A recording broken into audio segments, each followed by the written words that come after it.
Dans cette séquence, nous allons aborder l'identité sexuée des hommes et des femmes à travers l'étude de ce que l'on appelle le phénotype sexuel.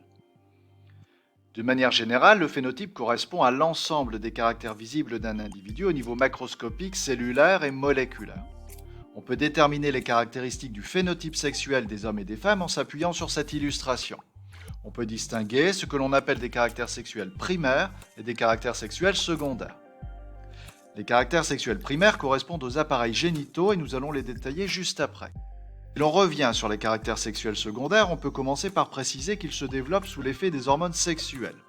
Les hommes et les femmes présentent une morphologie différente. En effet, l'homme possède une musculature plus développée et des épaules plus larges, alors que la femme présente une taille plus étroite avec des hanches plus larges. Tous les deux possèdent une pilosité pubienne au niveau des organes génitaux. On peut noter quelques différences supplémentaires comme une pilosité générale plus développée chez l'homme que chez la femme et une voix plus grave chez l'homme au moment de la mue à l'adolescence. Ces caractères sexuels secondaires se développent à partir de la puberté. Il existe aussi une différence génétique entre l'homme et la femme. Ce document est un karyotype qui permet d'étudier les chromosomes de chaque individu. Ici, c'est le karyotype d'un homme qui possède dans sa paire de chromosomes sexuels un chromosome X et un chromosome Y.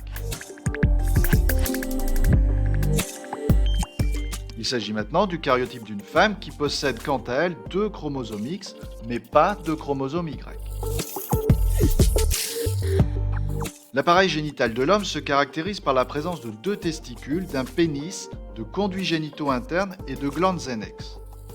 Les testicules sont des glandes productrices de spermatozoïdes qui sont des gamètes, c'est-à-dire des cellules sexuelles. Les glandes associées à l'appareil sexuel de l'homme sont la prostate et les vésicules séminales. Il y a souvent une confusion importante sur la production de ce que l'on appelle le sperme. Le sperme est constitué d'un liquide, le liquide séminal, qui est produit par les vésicules séminales, et des spermatozoïdes qui sont produits par les testicules. La prostate produit quant à elle certains éléments comme les grains de coagulum qui entrent dans la composition du sperme. La prostate participe au bon fonctionnement de l'appareil génital. Il est donc faux de penser que les testicules produisent ce que l'on appelle communément le sperme.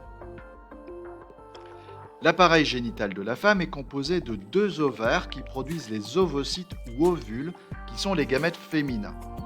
Cet appareil génital est aussi constitué de voies ou conduits génitaux comme le vagin qui est un organe d'accouplement, l'utérus, un organe dédié à la gestation, c'est-à-dire la grossesse, et les trompes de Fallope qui vont permettre de conduire après la fécondation le tout jeune embryon vers l'utérus.